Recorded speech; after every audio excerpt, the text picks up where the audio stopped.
My name is Irene Willette, and I'm 32 years old. 5 years ago, my sister told my parents I dropped out of medical school. She lied, and that single lie cost me my entire family. They cut me off, they blocked my number, they skipped my residency graduation. They weren't at my wedding. For 5 years, I was no one's daughter. Then last month, my sister was rushed into the emergency room, bleeding, unconscious, dying.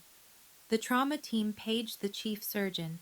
The doors opened, and when my mother saw the name on the white coat walking toward her daughter's stretcher, she grabbed my father's arm so hard it left bruises.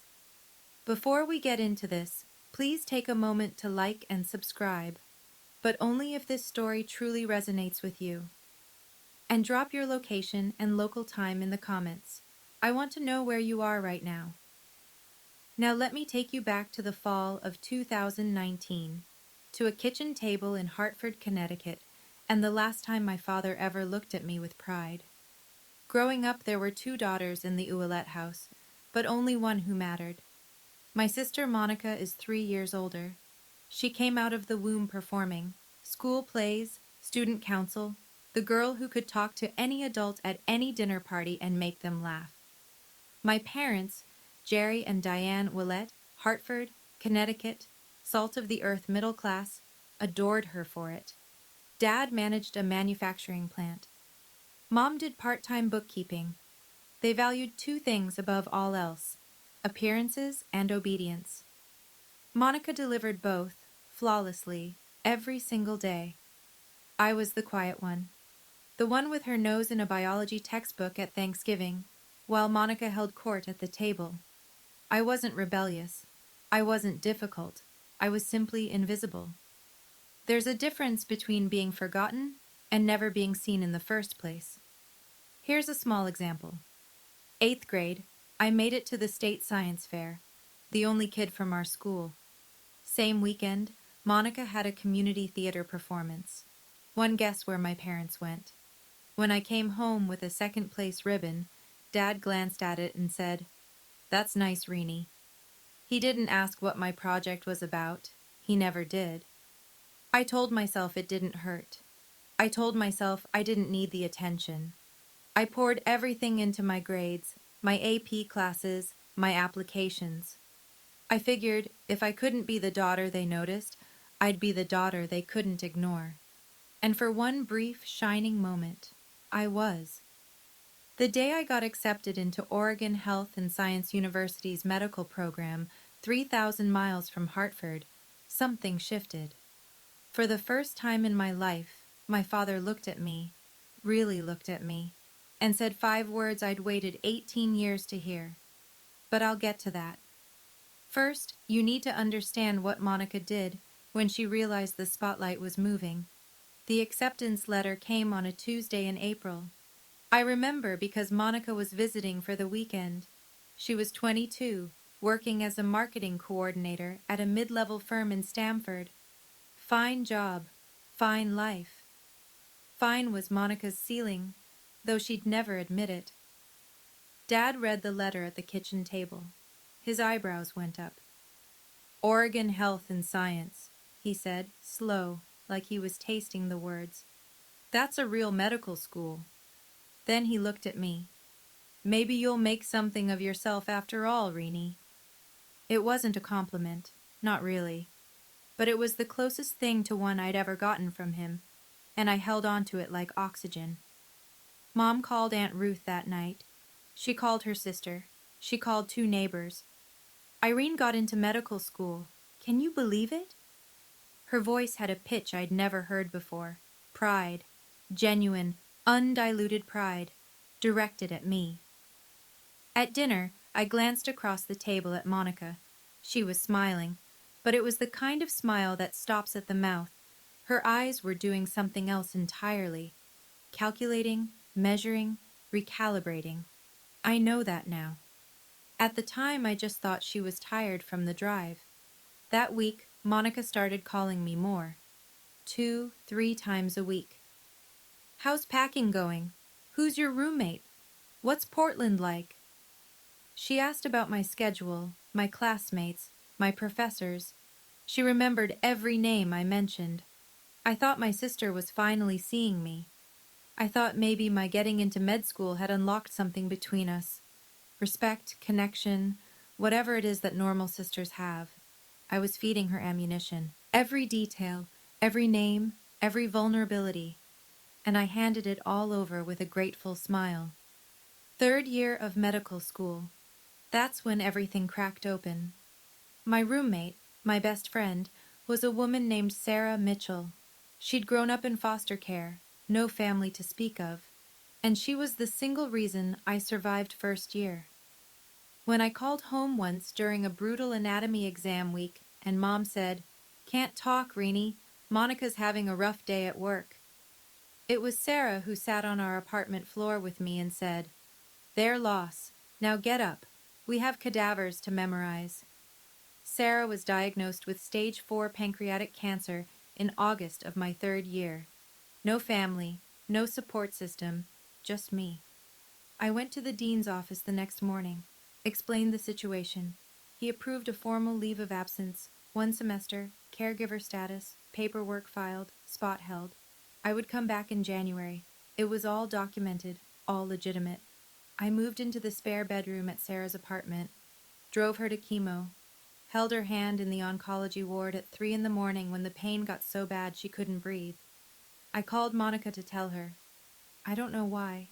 Maybe I still believed she was the sister she'd been pretending to be. I told her about Sarah, about the leave, about the plan to return in the spring. Monica's voice was syrup. "Oh my God, Reenie, I'm so sorry. Take all the time you need.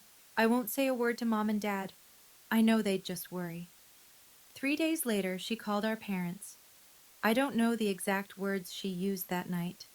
I wouldn't learn the full scope of her lie until 5 years later, when it unraveled in the one place none of us expected. But the damage was instant. The call came at 11 at night. I was sitting in a plastic chair next to Sarah's hospital bed. She'd had a bad reaction to the latest round of chemo, and they'd admitted her overnight. My phone lit up. "Dad, your sister told us everything." His voice was flat, arctic. The dropping out, the boyfriend, all of it. "Dad, that's not—" "Don't. Monica showed us the messages. She showed us proof." I pressed my hand against the wall to steady myself. "What messages? What proof?" "Dad, I'm sitting in a hospital right now. I'm taking care of my friend. Monica said you'd say exactly that." A pause. "She said you'd have a story ready." My mother got on the line. Her voice was shaking. "How could you lie to us for a whole year, Irene?" "Mom, please, listen to me. I filed a leave of absence. I can show you the paperwork. I can give you the dean's number." "Enough," Dad again. "Don't call this house until you're ready to tell the truth. You've embarrassed this family enough." The line went dead. I sat on that hospital floor for 20 minutes. Sarah's IV beeped on the other side of the curtain. My phone screen still showed the call duration, 4 minutes and 12 seconds. That's how long it took my parents to erase me. 20 minutes later, a text from Monica. "I'm sorry, Reenie. I had to tell them. I couldn't keep your secret anymore." She wasn't sorry. She'd just executed the most precise strike of her life, and she'd done it with a broken heart emoji as a signature. I was 3,000 miles from Hartford. I had $46 in my checking account, and I had just become no one's daughter. I tried. I need you to know that. I tried everything I could from 3,000 miles away with no money and a dying friend in the next room. Over the next 5 days, I called my parents 14 times. The first 3 went to voicemail. By the 4th, Dad's number was blocked. Mom blocked me 2 days later. I sent 2 emails, one short, one long. The long one had my leave of absence paperwork attached as a PDF. I included the dean's direct phone number. I included Sarah's oncologist's name. I gave them every piece of evidence a reasonable person would need. Neither email got a response. I wrote a handwritten letter, mailed it priority from Portland. 5 days later, it came back. Returned to sender, unopened. I recognized my mother's handwriting on the envelope. I called Aunt Ruth, Dad's younger sister, the only person in our family who'd ever treated me like I mattered equally. Ruth called Dad that same evening. I know because she called me back 40 minutes later, voice heavy. He told me to stay out of it, sweetheart. He said you've made your bed. Ruth tried to tell him about the leave of absence. Dad hung up on her. 5 days, 14 calls, 2 emails, 1 letter, 1 intermediary. All of it, every single attempt, rejected, blocked, or returned. And here's what sealed it. This wasn't new. This was the pattern of my entire life, compressed into its most brutal form. Every science fair they skipped, every recital they forgot, every time Monica's version of events was accepted without question while mine was dismissed. This was just the final, loudest iteration. On the 6th day, I stopped calling. Not because I gave up, because I realized they had chosen a long time ago. Monica just gave them permission to stop pretending. Sarah died on a Sunday morning in December. Quiet. Just the beep of the monitor going flat and the pale winter light through the hospice window. I was the only one in the room. No one from my family called. No one knew. The one person I'd told, Monica, was too busy tending to the lie she'd planted to care that the reason for my leave of absence had just stopped breathing. I organized a small funeral. 6 people came.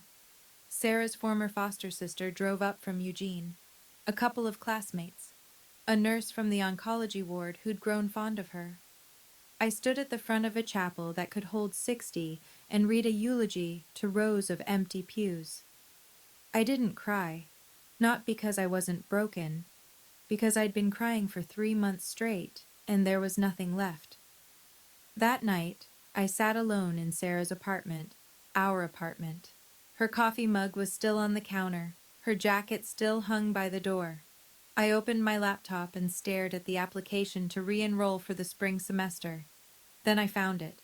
Tucked inside Sarah's copy of Gray's Anatomy, our running joke, she'd bookmarked the chapter on the pancreas with a yellow sticky note that said, "Rude," was a card. Her handwriting, shaky but deliberate. Finish what you started, Irene. Become the doctor I know you are. And don't you dare let anyone, especially your own blood, tell you who you are. She'd written it weeks before she died. She knew she wouldn't be there when I needed the push. I closed the laptop, opened it again, filled out the re-enrollment form. 2 options, crumble or climb. I chose to climb, not for my parents, not for revenge, for Sarah, and for the version of myself she believed in. I went back in January. No family support, no safety net. I picked up extra student loans, took a part-time research assistant position, and ate hospital cafeteria leftovers more times than I'll ever admit. Medical school doesn't care about your personal life. Anatomy exams don't pause because your family disowned you. 12-hour clinical rotations don't get shorter because you cried in the supply closet at 2 in the morning. So I stopped crying and started working. I worked like my life depended on it, because in a way, it did. I graduated on time. No one from Hartford came. I matched into a surgical residency at Mercy Crest Medical Center back on the East Coast, a level 1 trauma center, one of the busiest in Connecticut. That's where I met Dr. Margaret Thornton. Maggie, 58 years old, chief of surgery emeritus, built like a steel cable wrapped in a lab coat. She became the mentor I desperately needed, and the mother figure I'd lost. 3rd year of residency, I met Nathan Caldwell. He was a civil rights attorney doing pro bono work at a community clinic near the hospital. Calm eyes, dry humor. The first person I told the full story to who didn't flinch, didn't pity me, didn't try to fix it. He just listened. Then he said, "You deserve better." 4 words. That was enough. We got married on a Saturday afternoon in Maggie's backyard. 30 guests. Nathan's father walked me down the aisle. I'd sent an invitation to Hartford. It came back the way my letter had, unopened. Aunt Ruth was there, though. She cried enough for 2 parents. After the ceremony, Maggie handed me a sealed envelope. A nomination, she said. Don't open it yet, you're not ready. I tucked it in my desk drawer without asking questions. 5 years passed. I became someone they wouldn't recognize. Now, I need to pause here for a second. If you've ever been in a situation where your family refused to hear your side, where the truth didn't matter because someone else's lie was louder, drop a fire in the comments. And if you think my parents are going to regret this, type karma. Let's keep going. Because what happened next, even I didn't see it coming. January, present day. I'm 32 years old. I'm the chief of trauma surgery at Mercy Crest Medical Center. I have a house in the suburbs with a porch that gets good morning light, a husband who makes me laugh every day, and a golden retriever named Hippocrates, Hippo for short, who has never once judged me for eating cereal at midnight. It's a good life, a real one, built brick by brick with my own hands. But there's a specific kind of ache that never fully fades. It lives in the hollow space between your ribs, right where a family is supposed to be. I don't wake up crying anymore. I don't check my phone hoping for a Hartford area code. But every Thanksgiving there's a moment, just a flash, where I set the table and count the plates and feel the absence like a phantom limb. Aunt Ruth still calls every Sunday. She's my thread back to that world. I never ask about them, but I always listen when she volunteers information. Mom and Dad are healthy. Monica got divorced 2 years ago. She's selling medical devices now. The irony is not lost on me. Last week, Ruth called with something different in her voice, cautious. Irene, there's something I need to tell you about Monica. Something concerning. Before she could finish, my hospital pager went off. Trauma activation. I told Ruth I'd call her back. I never got the chance, because what Ruth was trying to tell me was already on its way, hurtling down I-91 at 60 miles an hour in a sedan that was about to run a red light, and within the hour, the thing Ruth was warning me about would be lying on my operating table, bleeding out, with my parents in the waiting room and my name on the chart. I just didn't know it yet. Let me back up. Because what Monica did wasn't a single lie, it was a campaign. Ruth had been feeding me pieces over the years, reluctantly, carefully, like she was diffusing a bomb one wire at a time. And the picture she painted was worse than I'd imagined. For 5 years, Monica maintained the narrative. At every Thanksgiving, every Christmas, every family gathering, she performed the role of the grieving older sister. We don't really talk about Irene, she'd tell cousins. It's too painful for Mom and Dad. She'd shake her head, lower her voice, let the silence do the work. But she didn't stop at silence. She added details. She told our grandmother that I was homeless. She told Uncle Pete's wife that she'd heard from mutual friends I was in and out of rehab. She told our mother, on Christmas Eve 2 years ago, that she had tried to reach out to me and I had refused, that I was the one who cut them off. She flipped the entire story. She said at Thanksgiving, Ruth told me once, voice tight with fury, I've begged Irene to come home. She won't even answer my calls. I think she hates us. Meanwhile, I was 3 floors deep in an operating room saving a teenager's life. The genius of it, and I use that word with disgust, was that Monica didn't need my parents to forget me. She needed them to believe I had abandoned them. That way, their grief became proof. Their silence became justified. And she remained exactly what she'd always been, the loyal daughter, the only one who stayed. She wasn't protecting them. She was protecting her position. And there was one more thing Ruth told me, something I didn't learn until much later, that made the whole picture even darker. But I'll get to that. Nathan told me this over coffee one morning, 6 months ago. He'd been sitting on it for 2 years. There's something I didn't tell you, he said, setting his mug down carefully, the way he does when he's about to deliver bad news in his lawyer voice. 2 years ago, I got a call from HR at your old hospital. Someone using a fake name had contacted them asking about the employment status of Irene Ouellette. They wanted to know if you'd ever been disciplined, if your credentials were legitimate. I stared at him. Who? I had a colleague trace the inquiry.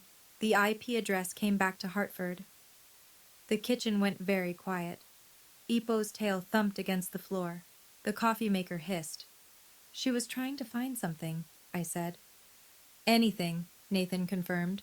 Anything she could use to keep the story alive, to prove you were a fraud. She didn't find anything. No, because there's nothing to find. I wrapped my hands around my mug. Tight. I could feel the heat bleeding through the ceramic. She didn't just lie about me once, Nathan. She's been hunting me. He reached across the table and put his hand over mine. That's not sibling rivalry, Irene. That's something else entirely. He was right. Monica hadn't told a lie and moved on. She had built an architecture of deception, load-bearing walls, reinforced beams, and she'd spent 5 years making sure none of them cracked. Every holiday story, every whispered rumor, every fake inquiry was another brick. I could have done something then, called a lawyer, confronted my parents, blown the whole thing open.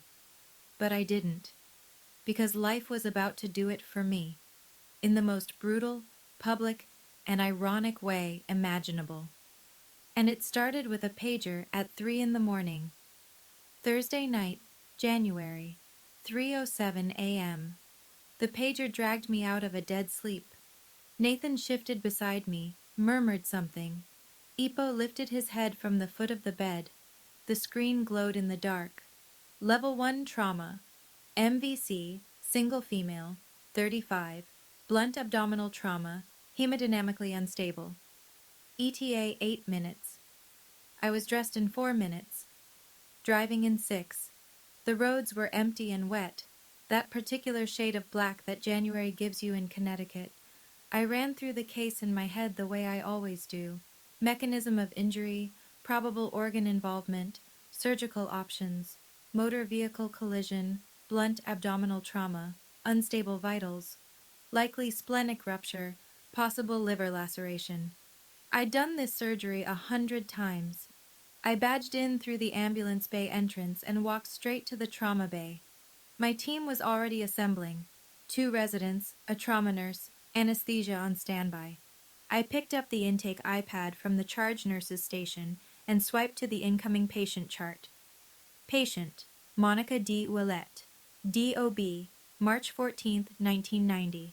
Emergency contact, Gerald Ouellette, father. I stopped walking. The hallway noise, the beeping, the intercom, the squeak of shoes on linoleum, it all pulled back like a tide.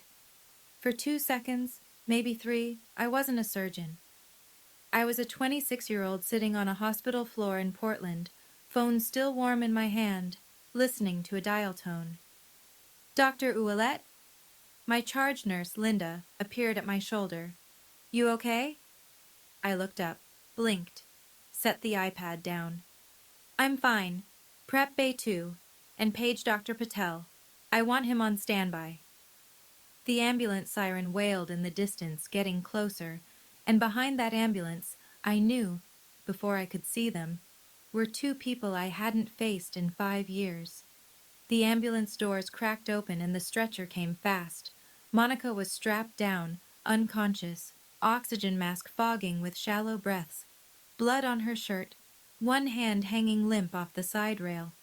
The paramedics rattled off numbers, blood pressure dropping, heart rate climbing, 2 large-bore IVs running wide. Behind them, running, came my parents. My mother looked like she'd aged a decade, hair thinner, face drawn. She was in a bathrobe, slippers on the wrong feet. My father was in a flannel and jeans, thrown on in a panic. His face was the color of old paper. "That's my daughter," he shouted past the triage nurse. "Where are they taking her? I need to talk to the doctor in charge." The nurse, a woman named Carla I'd worked with for 3 years, put both hands up. "Sir, family needs to wait in the surgical waiting area. The trauma team is already here. The chief is handling this personally." "The chief?" Dad grabbed Carla's arm. Get me the chief, now. Carla glanced through the glass partition toward the trauma bay. She looked at me, gowned, gloved, my badge hanging from my scrub top. She read the name, read it again. Her eyes went wide for just a fraction of a second. I gave a small shake of my head. Not now. Carla composed herself. Sir, the chief is prepping for surgery. You'll be updated as soon as possible. Please, the waiting room is this way. My parents were led down the hall. Mom was whispering prayers, hands clasped so tightly her knuckles were white. Dad kept turning back, looking through every window he passed. She's all we have, he said to no one in particular. Please, she's all we have. I heard it through the partition glass. Every word. She's all we have. As if I had never existed. I stepped into the scrub room alone. 30 seconds. That's all I allowed myself. I turned on the faucet, let the water run hot over my hands, looked at myself in the stainless steel mirror above the sink. Distorted, warped, the way everything felt right now, scrub cap on, badge visible, the face of a woman who had been surgically removed from her own family tree, now being asked to surgically save the woman who held the saw. Part of me wanted to walk out, call Patel, let someone else carry this. Let my parents owe their daughter's life to a stranger, not to me. That would be cleaner, simpler. But there was a woman on that table with a ruptured spleen and what looked like a grade 3 liver laceration. She was losing blood faster than we could replace it. She was going to die in the next 30 to 40 minutes if the best surgeon in this building didn't operate. And the best surgeon in this building was me. I paged Patel directly. I have a conflict of interest. The patient is a family member. I'm disclosing it now and documenting in the chart. If at any point my judgment is compromised, you take the lead. No questions asked. Patel's voice was steady. Understood, Chief. I told Linda to note the disclosure in the nursing record. Everything by the book, everything on paper. Then I pulled on fresh gloves, pushed through the OR doors, and looked down at the table. My sister's face. Still. Bruised. The oxygen mask fogging and clearing. She looked smaller than I remembered. Thinner. There were worry lines around her eyes that hadn't been there 5 years ago. For 3 seconds, she wasn't the woman who destroyed my life. She was a body on my table, and that was exactly how I needed her to be. Let's go, scalpel. 3 hours and 40 minutes. That's how long it took to rebuild what the steering column and the red light had torn apart. Ruptured spleen. We took it out. Grade 3 liver laceration. We repaired it with precision sutures, layer by painstaking layer. Internal bleeding from 2 separate mesenteric vessels. Clamped, cauterized, controlled. I didn't speak unless I needed to. Suction, clamp, lap pad, retract. My hands moved the way they've been trained to move. Steady, deliberate, fast when speed mattered and slow when precision mattered more. The residents watched. They always watched during my cases, and I could feel their attention sharpen when the liver repair got tricky. I didn't falter. I couldn't afford to. At 6:48 a.m., I placed the final closing stitch. Monica's vitals were stable. BP normalized. Output clear. She was alive. Dr. Patel, who'd been standing silently in the corner the entire time, pulled his mask down. Irene, he said quietly, that was flawless. You want me to talk to the family? I peeled off my gloves, dropped them in the bin, washed my hands, automatic, methodical, the same way I'd done it 10,000 times before. No, I said, this one's mine. I caught my reflection again in the scrub room mirror. Same face, same badge. But something had shifted. For 5 years, I'd been the daughter who disappeared. Now I was the surgeon who'd just pulled her sister back from the edge of death. Those 2 facts were about to collide in a waiting room 40 feet away, in front of my entire night shift team. I straightened my scrub top, checked my badge, took 1 breath. Then I walked toward the waiting room. The hallway had never felt so long. The waiting room had that fluorescent hush that hospitals get at 7 in the morning. 2 other families were scattered in the far corners. A television murmured weather reports to no one. And in the center row, sitting rigid, sleepless, terrified, were my parents. I pushed through the double doors, still in my surgical scrubs, mask pulled down around my neck. Scrub cap off now, hair pulled back. My badge hung at chest level, printed in clean block letters anyone could read from 6 feet away. Dr. Irene Ouellette, MD, FACS, Chief of Trauma Surgery. Dad stood first. He always stood first. It was a reflex, the need to be in charge. Doctor, how is she? Is Monica... He stopped. His eyes had dropped to my badge, then rose to my face, then dropped to the badge again. I watched the recognition move through him like something physical, a tremor that started in his hands and climbed to his jaw. Mom looked up a half-second later. Her lips parted. No sound came out. Her right hand shot to Dad's forearm and clamped down, fingers digging into the flannel of his sleeve with a force that I would later learn left 4 bruises shaped like fingertips. 5 seconds of silence. 5 seconds that held 5 years. I spoke first. Calm, clinical. The same voice I used to address every family in this room. Mr. and Mrs. Ouellette, I'm Dr. Ouellette, Chief of Trauma Surgery. Your daughter Monica sustained a ruptured spleen and a grade 3 liver laceration in the accident. Surgery was successful. She's stable and currently in the ICU. You'll be able to see her in approximately 1 hour.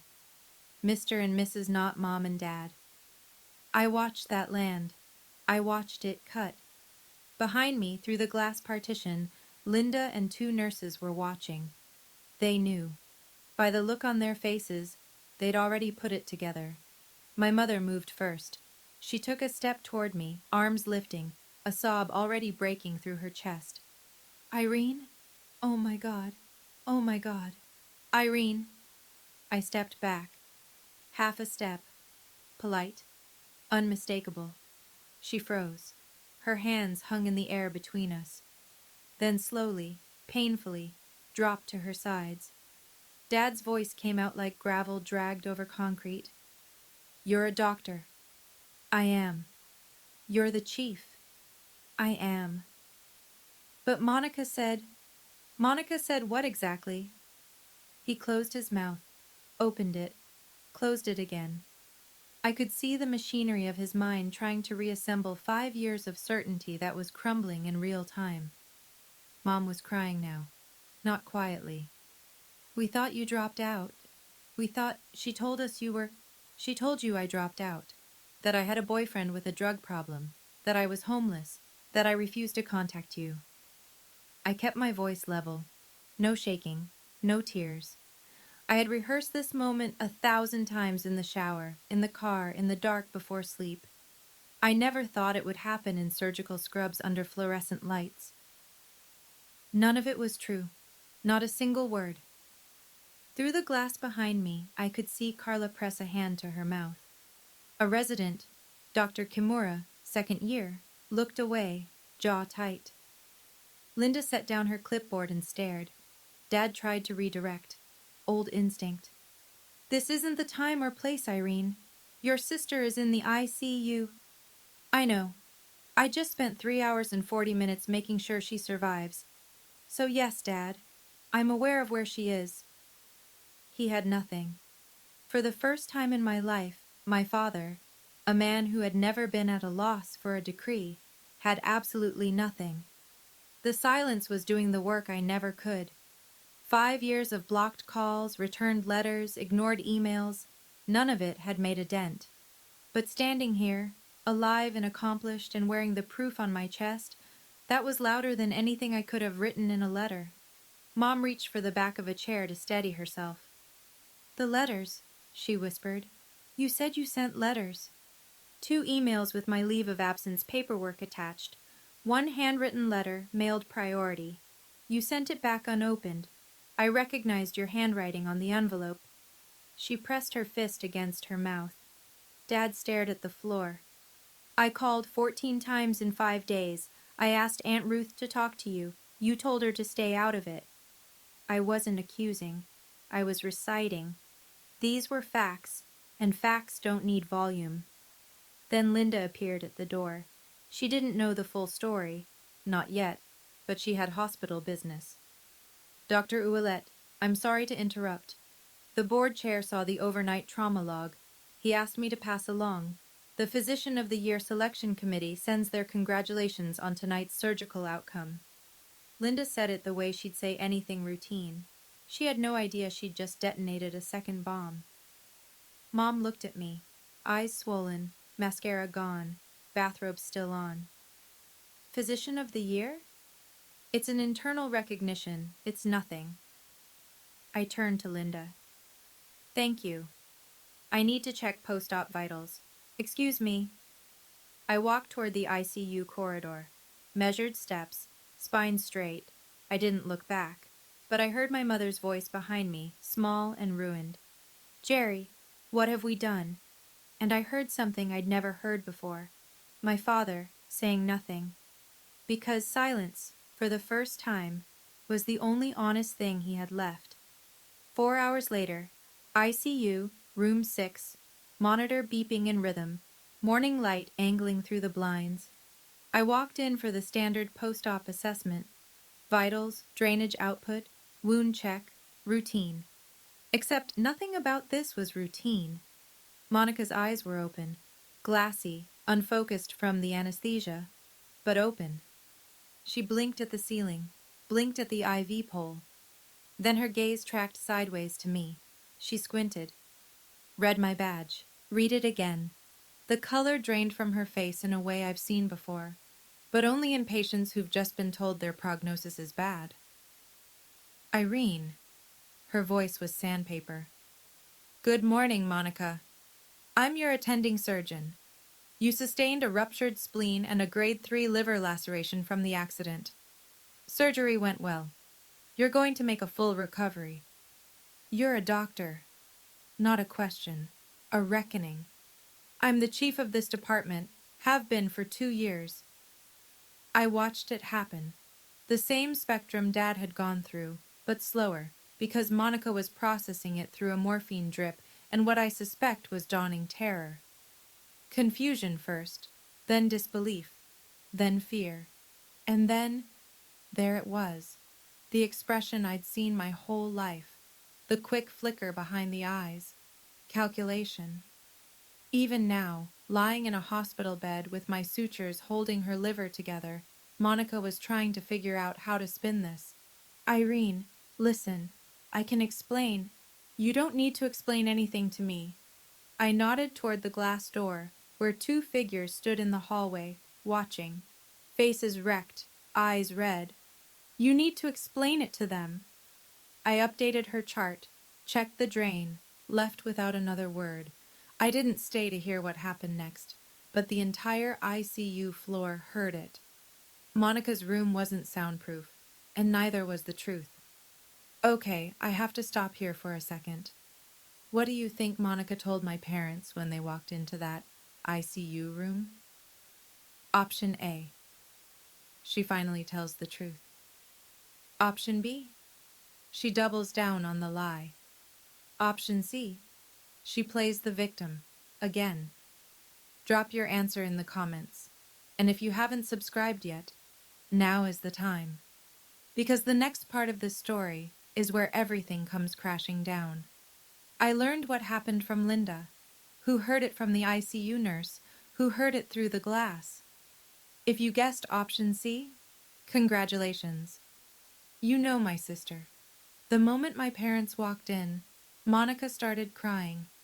Big, heaving sobs that pulled at her stitches and made the heart monitor spike.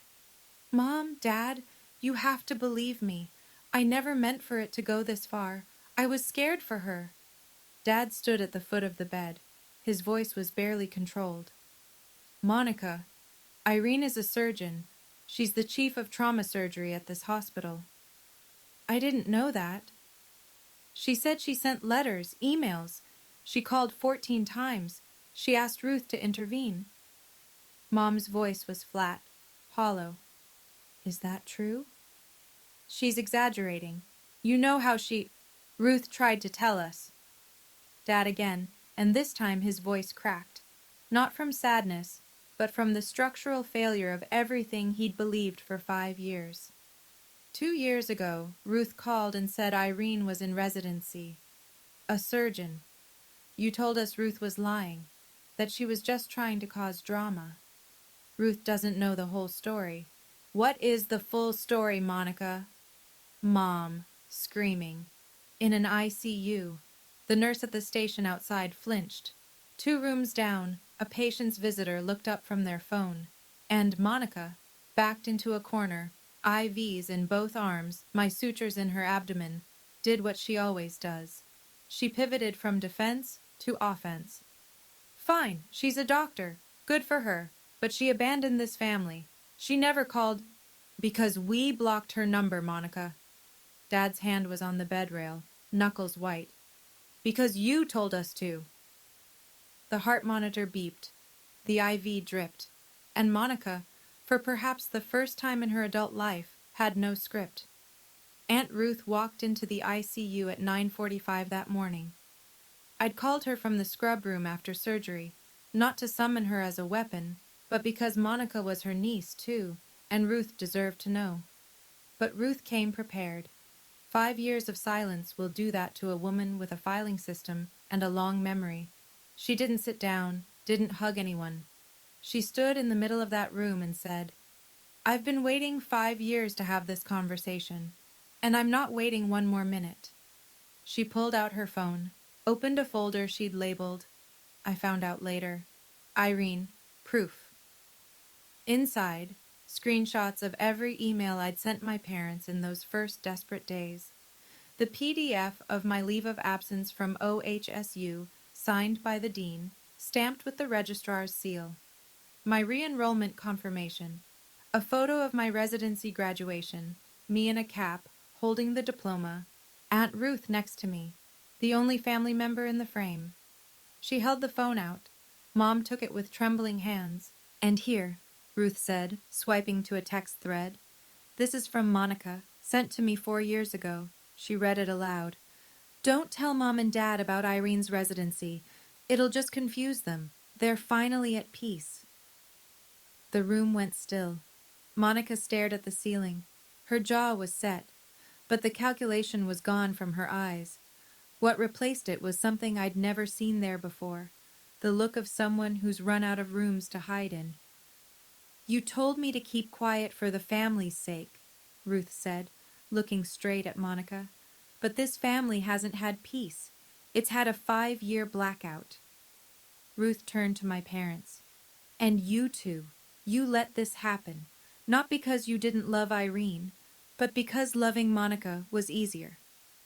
Nobody argued. There was nothing left to argue with. Mom sank into the chair beside Monica's bed, but she wasn't looking at Monica anymore. She was scrolling through Ruth's phone, reading my emails one by one. Her lips moved as she read. She stopped on the last one, the one I'd sent the night before my residency graduation. I know what it says.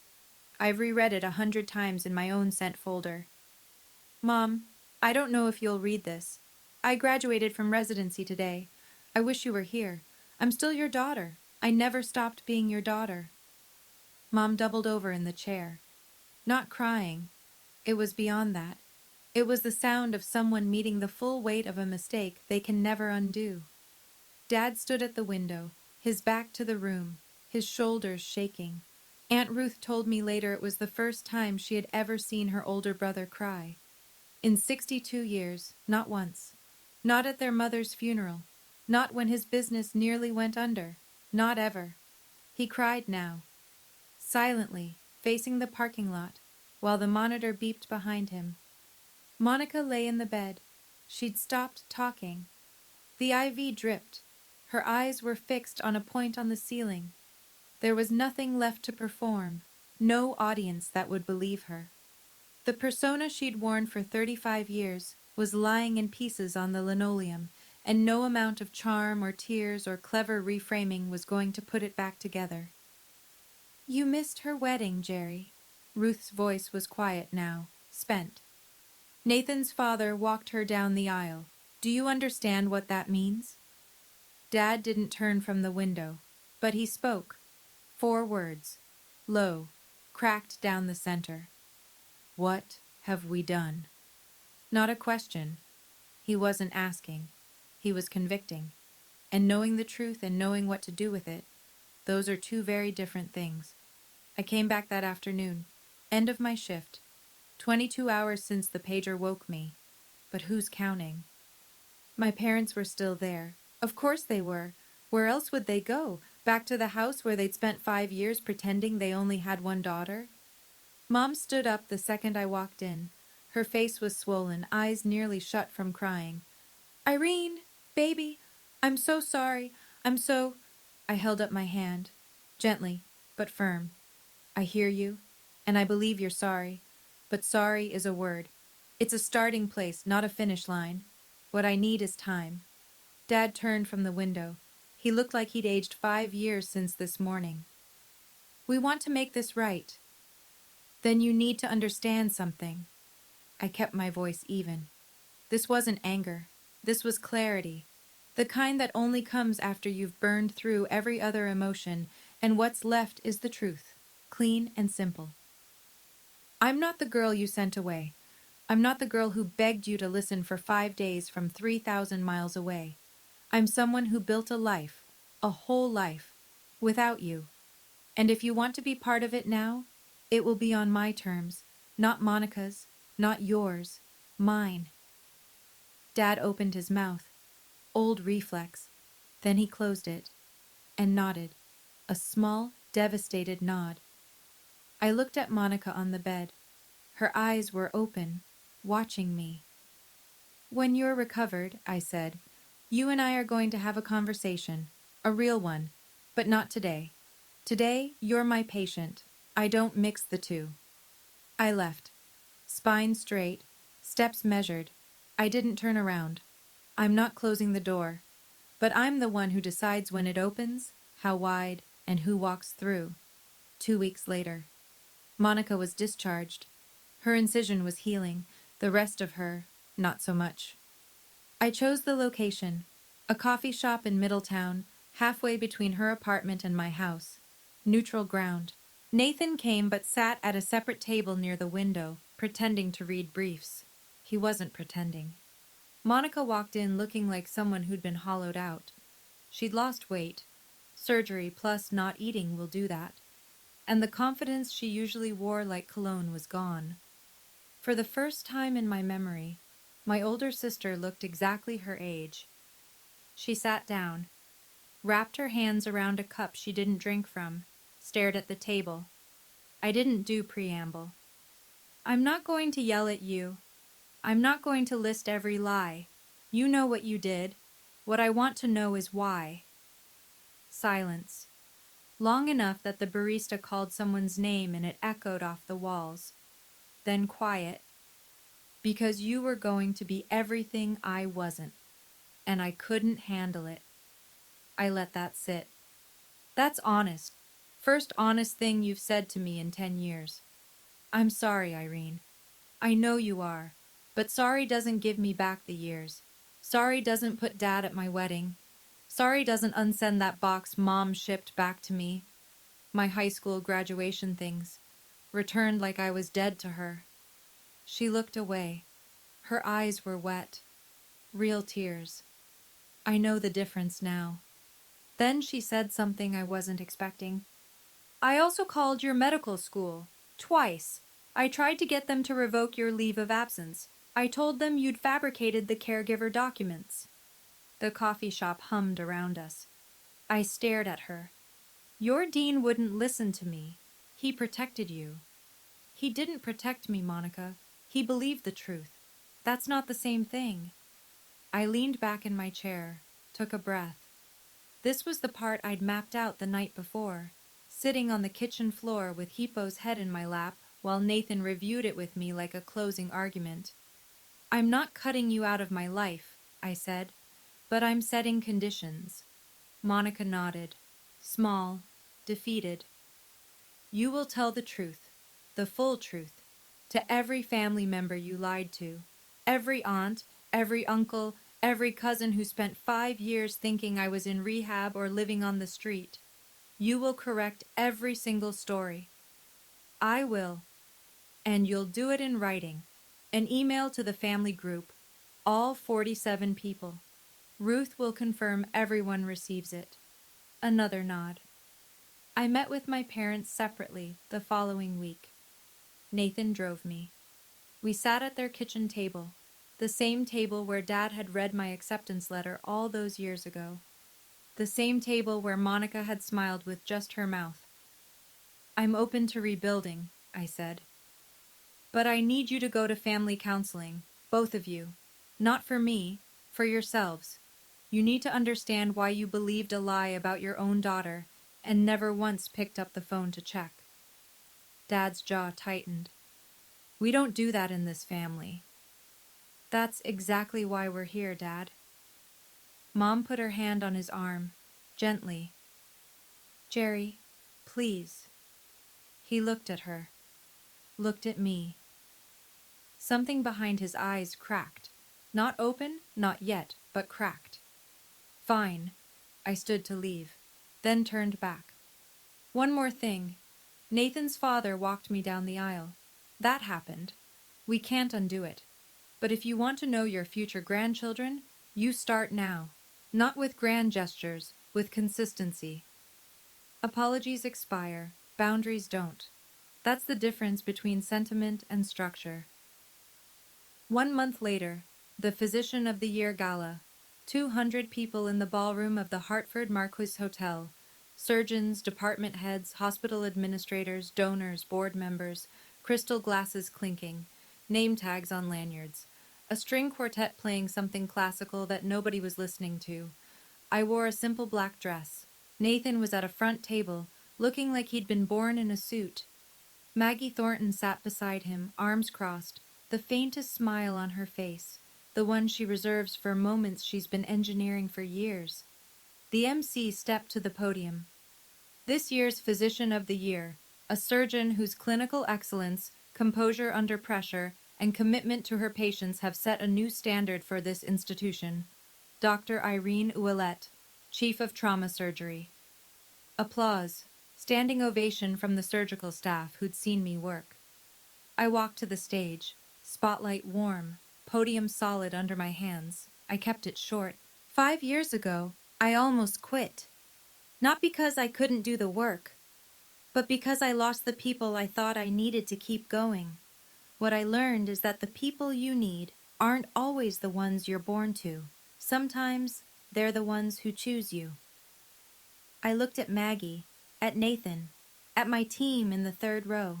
Then I looked at the back of the ballroom, last row. 2 seats Ruth had quietly arranged. My parents, Mom in a navy dress she'd probably bought that week.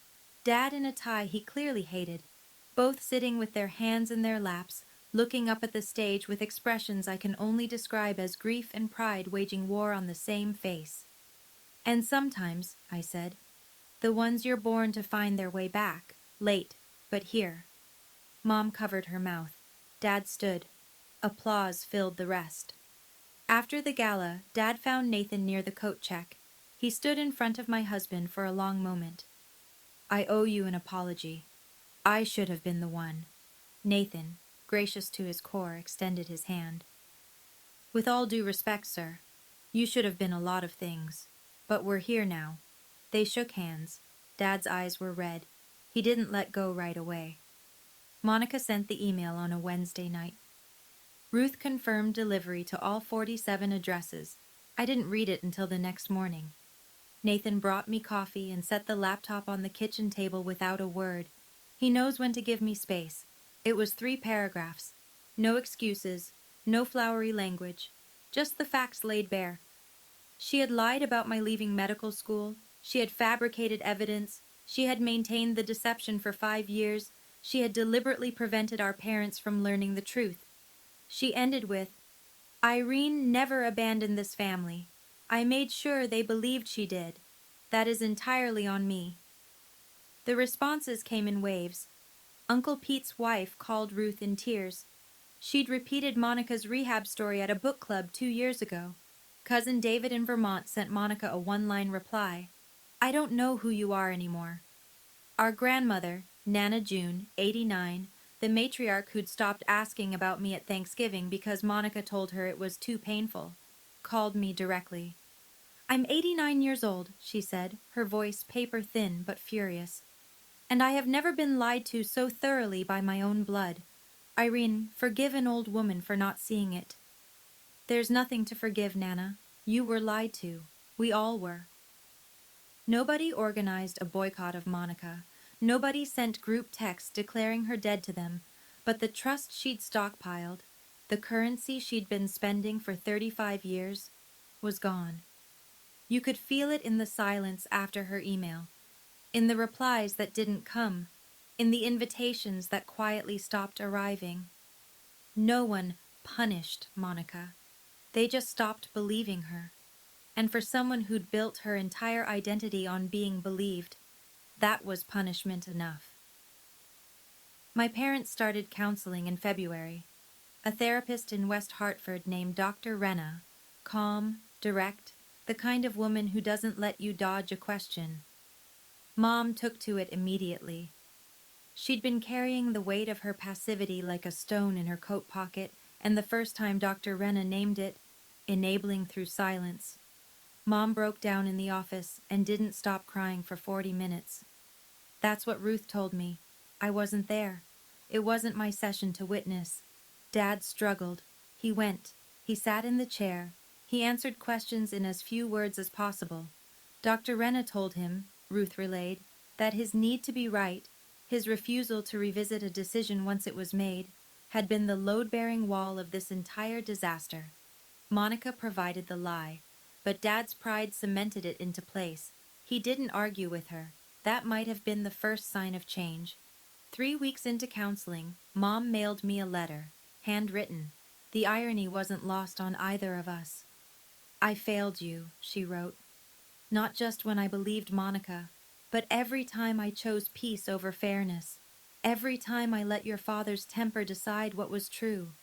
Every time I saw you standing in the doorway, quiet and waiting, and told myself you were fine, because it was easier than admitting I wasn't brave enough to fight for you." I read it at the kitchen table. Ipo was asleep on my feet. Nathan was in the next room, pretending not to listen. I didn't cry, but I held that letter for a long time. Then I opened the drawer where I keep things that matter. Sarah's card, my returned letters, the wedding invitation that came back unopened, and I placed it inside. Same drawer, different side. Progress isn't always dramatic. Sometimes it's just rearranging what you carry. Monica started therapy too, her own, separate from the family sessions. I know this because Ruth told me, and because Monica mentioned it, briefly, awkwardly, the second time we met for coffee. We've had 3 of these meetings now, each one short, each one stiff, each one slightly more honest than the last. The first time, she stared at her hands and said nothing useful. The second time, she told me about the therapy. The third time, she said something that actually landed. "I don't expect you to forgive me. I don't even know if I deserve it. But I want you to know, I'm trying not to be that person anymore." I took a sip of my coffee, set it down. "Then show me. Words are cheap in this family. They always have been. Show me with time." She nodded. Didn't push. Didn't perform. That was new. Do I believe her? Honestly, I don't know. I've spent a lifetime reading Monica's performances, and I'm still not sure where her acting ends and her actual self begins. Maybe she's not sure either. Maybe that's what the therapy is for. But I believe in the possibility of change. That's all I can offer right now. She carries my surgical scar on her body. 7 inches. Left upper abdomen, fading from red to white over the coming year. Every time she gets dressed, every time she catches her reflection, she'll see the mark left by the sister she tried to erase. The sister who, when it mattered most, held a scalpel with steady hands and chose the oath over the anger. I carry her damage in my memory. 5 years of silence, lodged somewhere between my ribs. We're even. In the strangest, most painful way 2 sisters can be even.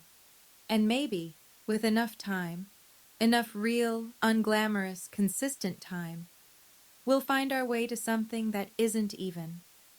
Something better. Something new. I'm sitting in my office at Mercy Crest. It's late.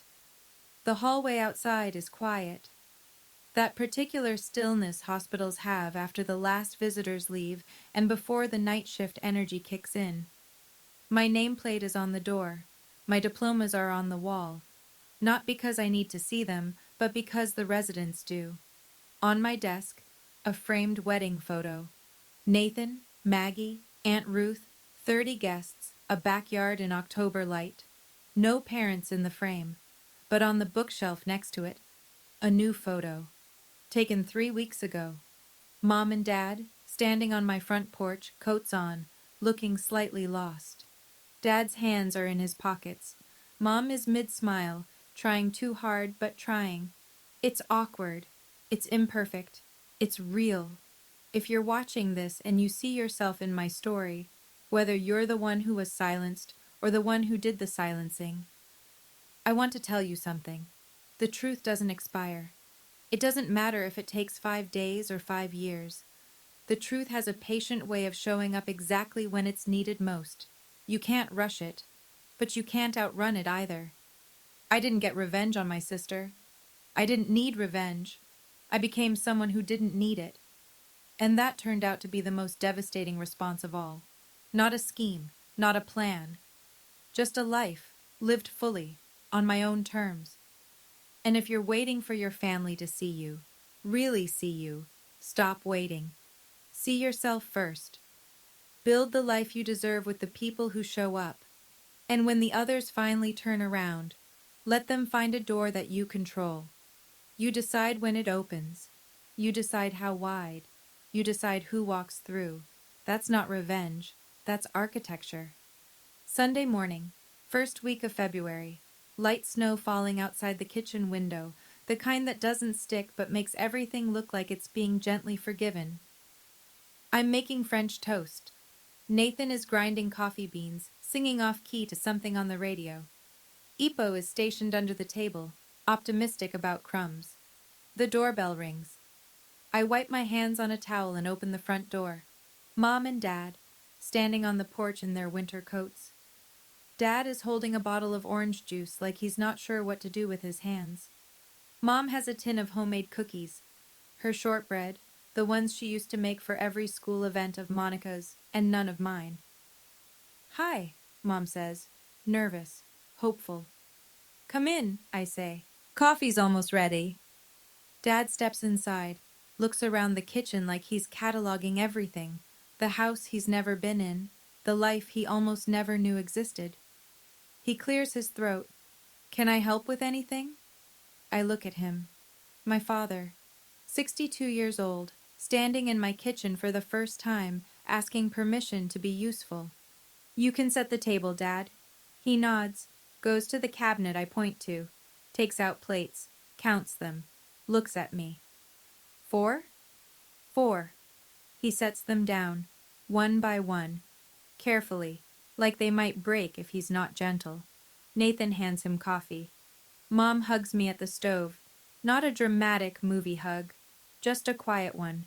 Arms around me, forehead against my shoulder. No words, holding on. Ipo thumps his tail. Snow falls outside. The French toast sizzles. It's not perfect. It's not the childhood I deserved, or the reconciliation movies promise. But it's real. And real is more than I had for a very long time. My name is Dr. Irene Ouellette. I'm 32 years old, and I am finally, slowly, carefully, letting myself be someone's daughter again. 4 plates. It's a start. If this story resonated with you, if it made you think about your own family, your own boundaries, or someone you've lost and found, leave me a comment. Tell me, what would you have done? Would you have opened that door? And if you want more stories like this, check the description for one I think you'll love just as much. Thank you for being here.